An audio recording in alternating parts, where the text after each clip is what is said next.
한국목회데이터연구소 2023년도 자료에 의하면 한국의 우울증 환자가 2018년도에 75만 명이었는데 2023년에는 100만 명으로 5년간 33%가 늘었다고 합니다.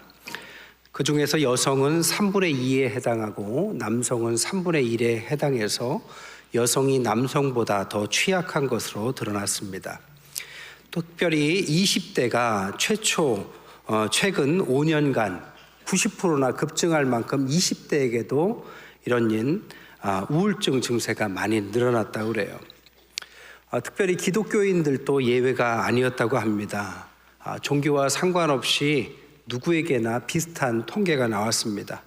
특별히 목회자들도 조사를 해보니 50%가 우울증 증세를 느낀 적이 있다라고 고백했다고 합니다. 그러니까 목회자까지 그랬다면 누구라도 예외 없이 우리 크리스찬들에게도 일어날 수 있는 일입니다.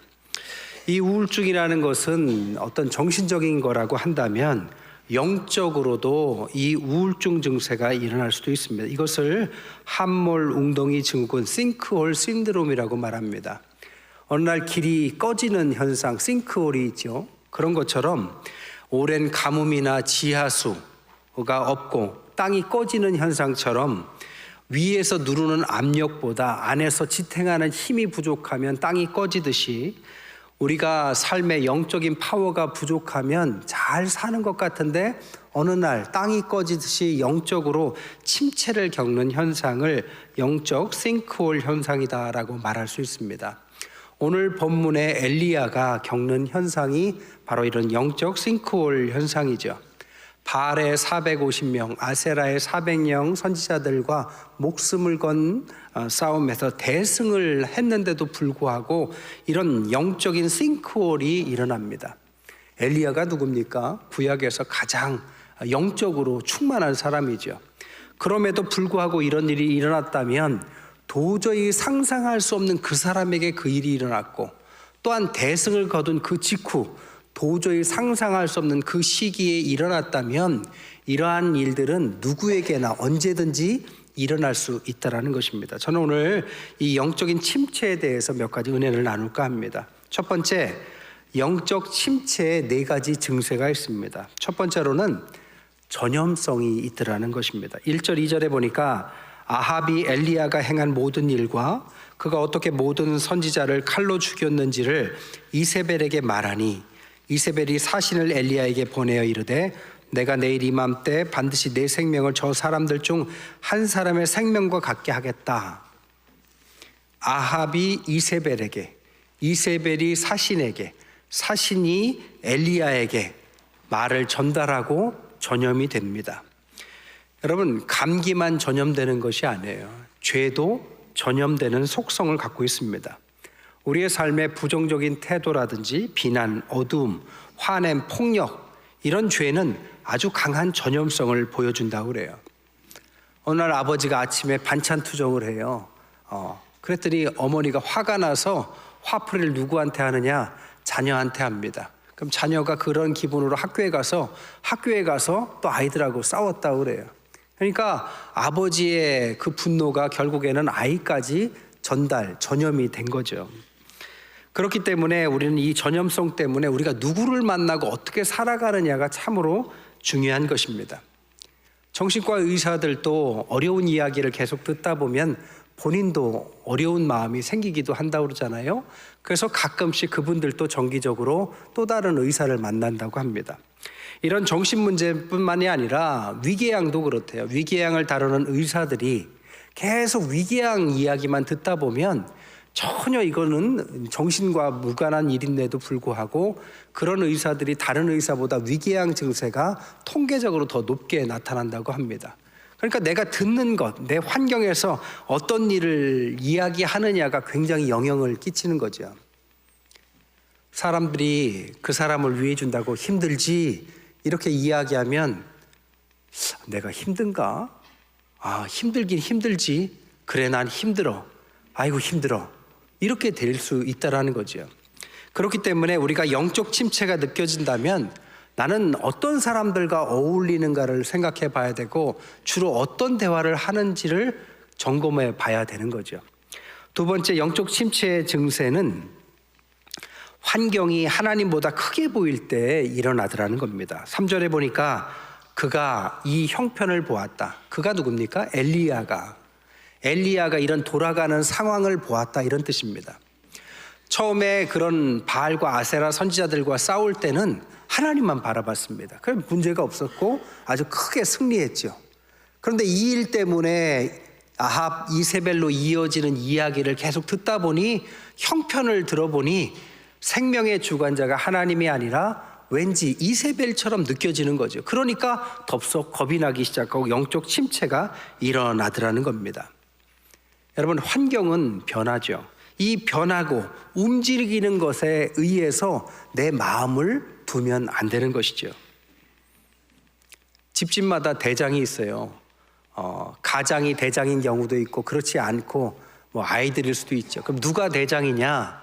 사회학자들의 이론에 의하면 집에서 TV 리모컨을 마음대로 하는 사람이 집의 대장일 가능성이 높대요. 그러니까 누가 보고 있어도 얼른 뺏어서 자기 보고 싶은 걸 볼 수 있으면 그 사람이 나이와 상관없이 그 집안의 대장일 가능성이 높다고 합니다. 문제가 뭐냐? 그 사람의 기분에 의해서, 그 대장의 기분에 의해서 그 가정의 기분이 왔다 갔다 한대요. 그 대장이 기분이 좋으면 왠지 좋고, 그 사람이 얼굴이 어둡고 화를 내면 모두가 다 눈치를 보는 거죠. 집집마다 우리가 소중하게 생각하기 때문에 기분을 맞춰주려다가 이렇게 되는 거죠. 남편일 수도 아내일 수도 아이일 수도 있습니다. 사랑하니까 이렇게 했지만 이것은 하나님 앞에서 꼭 옳은 것만은 아닙니다. 때로는 우리가 돈에 따라서 인생이 왔다 갔다 합니다. 때로는 직장의 상사에 의해서 왔다 갔다 하기도 하죠. 이런 사람이나 상황이나 돈의 공통점이 뭔지 아세요? 움직이라는 거라는 것입니다. 움직이는 것을 붙잡고 살면 같이 움직입니다. 그래서 좋았다 나빴다를 반복하는 거죠. 세 번째, 영적 침체의 증세 세 번째는 열등감을 갖게 하더라는 겁니다. 4절에 보니까 나는 내 조상들보다 낫지 못합니다. 아니, 엘리야가 누굽니까? 구약에서 가장 영적으로 뛰어난 선지자죠. 그런데 조상들 누구들과와 비교해서 열등감을 표현한 표현이죠. 엘리야는 도대체 누구와 비교했을까요? 학자들이 추적해 보니 아마 그는 모세와 사무엘과 자신을 비교했을 것이다 라고 말합니다. 왜냐?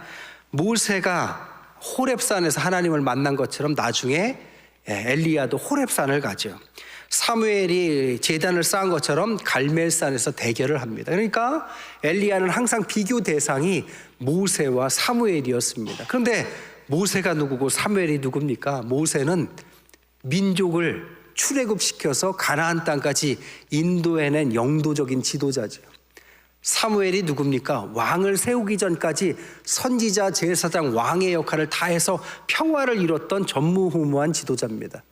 그 사람과 자신을 비교하고 있어요. 조금 더 깊이 들어가면 신학적으로 어떤 역사적 배경을 갖고 있느냐? 모세나 사무엘 시대는 이 영적 지도자가 이끌고 가는 대로 사람들이 따라왔어요. 그래서 민족이 모두가 다 하나님을 의지하고 하나님을 바라보게 만들 수 있었고 그걸 승리했습니다. 그런데 엘리야의 시대에는 왕이 있었죠. 그게 아합 왕입니다. 근데 아합 왕이 이세벨과 결탁하고 이세벨에 의해서 아예 국가 종교를 바알이라든지 우상에게 바치려고 하는 의도를 보이고 국가 종교를 바꾸려는 듯한 그런 모습을 보입니다. 그런데 엘리야가 왕을 패할 수는 없어요.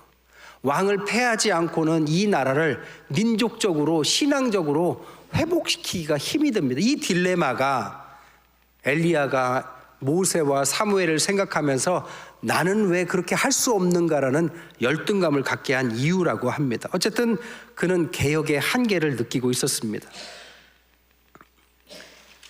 우리에겐 다양한 종류의 열등감이 있어요. 긍정적인 열등감도 있습니다. 내가 좀 부족하다 생각해서 노력하게 만드는, 어찌 말하면 긍정적인 효과를 주는 거죠. 하지만 부정적인 게 더 많아요. 열등, 컴플렉스, 자신이 못났다고 생각하고 자신의 단점이 크게 보입니다. 혹은 우월 컴플렉스도 열등감에서 나온다고 그러죠. 작은 권력이 있는데 그걸 가지고 자기보다 약한 사람들을 괴롭히는 일명 갑질을 하는 사람들은 대부분 열등감 때문에 그렇게 한다고 그러죠. 혹은 자신의 성장 과정에 대한 불행을 자랑하는 자기 연민에 빠진 열등감도 있다고 그래요. 내가 얼마나 고생하면서 자란 줄 네가 아냐. 너는 내 심정 모른다. 항상 자신이 세상에서 가장 불행한 사람처럼 생각하고 그렇게 말을 한다라는 거죠.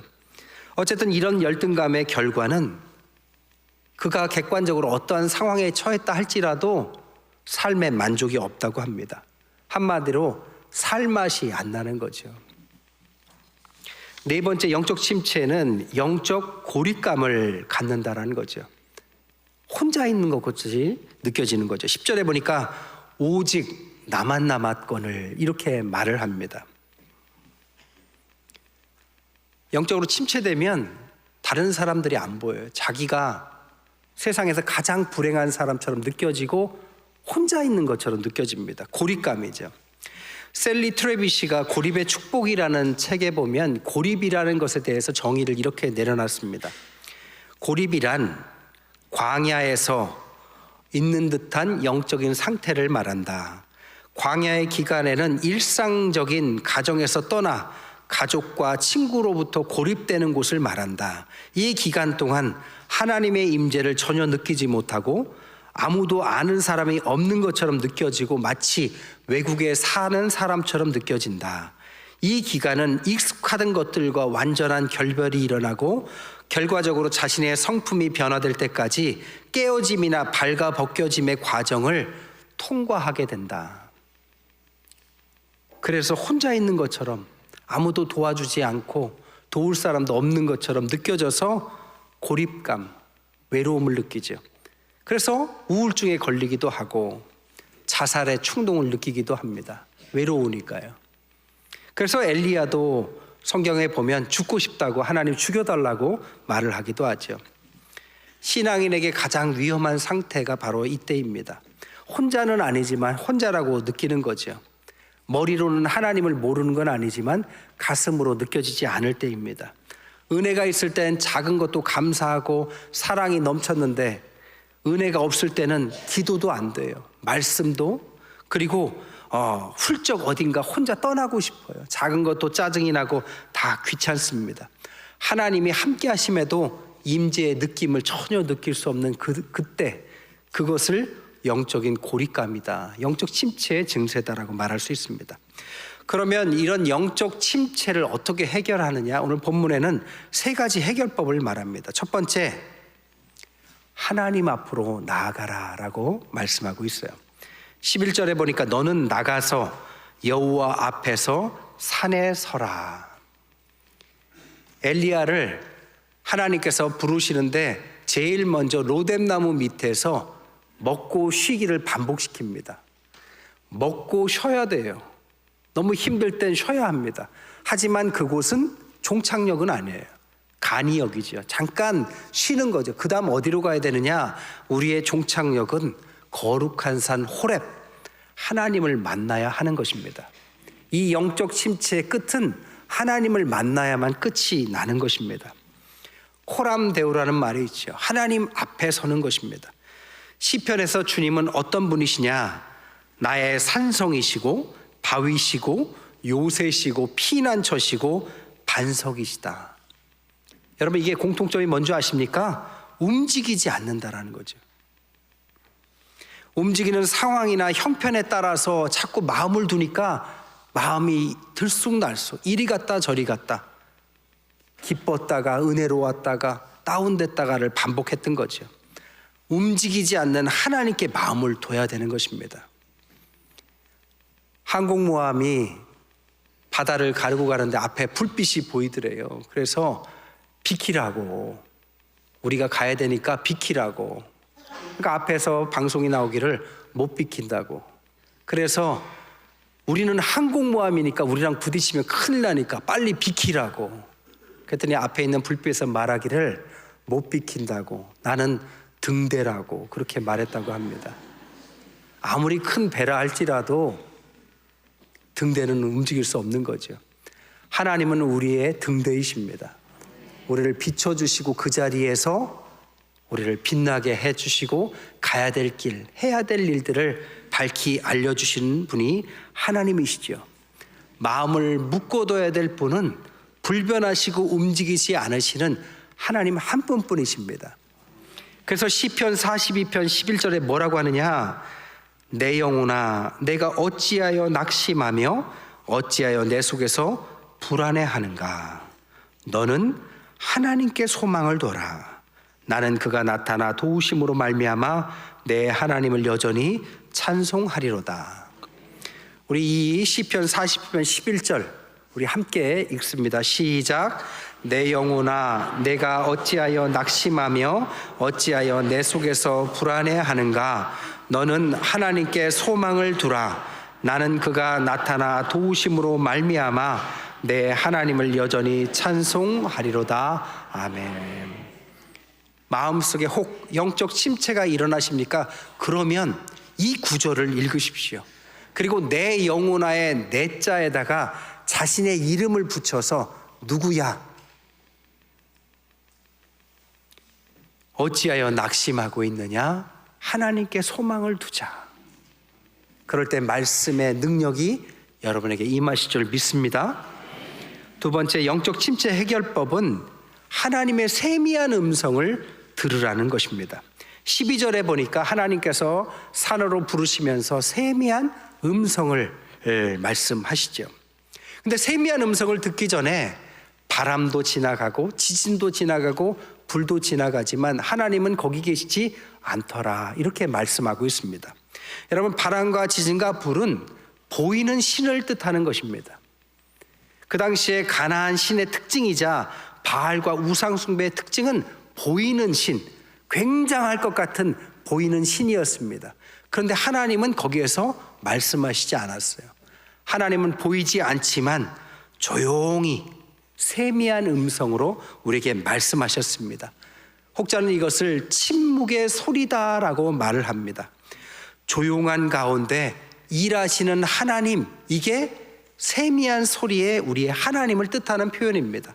이 세미한 음성은 세 가지를 말해요. 첫 번째, 우리가 이렇게 열등감을 갖고 영적인 침체를 일으킨 것은 그동안 세상의 소리를 너무 많이 들었기 때문입니다. 세상의 소리에 귀가 막혀버렸어요. 귀지가 가득해요. 여러분, 세미한 음성을 듣기 위해서는 이 귀지를, 귓밥을 다 빼내야 됩니다. 그게 뭐냐? 이 귀후비개가 바로 회개입니다. 하나님의 음성은 회개부터 시작해야 됩니다. 내가 그동안 너무 세상의 소리에 귀 기울였구나. 이런 다운됐을 때 더욱더 하나님 앞에서 자신의 죄를 돌아보고 하나님과 멀어진 자신을 회개하고 돌이킬 때 하나님께서 귀를 깨끗하게 만들어줄 줄 믿습니다. 두 번째, 이 세미한 음성은 세미하게 말씀하세요. 네가 누구냐라고 말씀하시죠. 우리의 존재가 어떤 존재인지를 말씀하시는 겁니다. 여러분, 엘리야가 누굽니까? 이세벨 그 한마디에 이렇게 벌벌 떨면서 꼬리를 내릴 만한 사람이에요? 그런 사람이 아닌데 그렇게 돼버렸습니다. 왜냐? 자신이 누군지 지금 잊어버렸기 때문이죠. 동화 중에 미운 오리 새끼 보세요. 백조가 오리 사이에 있으니까 열등감에 빠져버렸어요.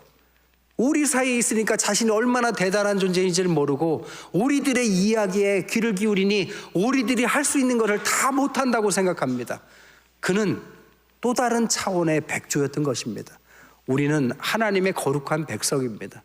어려울 때일수록 우리가 누군지를 까먹으면 안 되는 거죠. 마지막 세 번째는 세미한 소리라는 것은 하나님은 세미한 소리로 우리에게 사명을 말씀하시더라는 겁니다.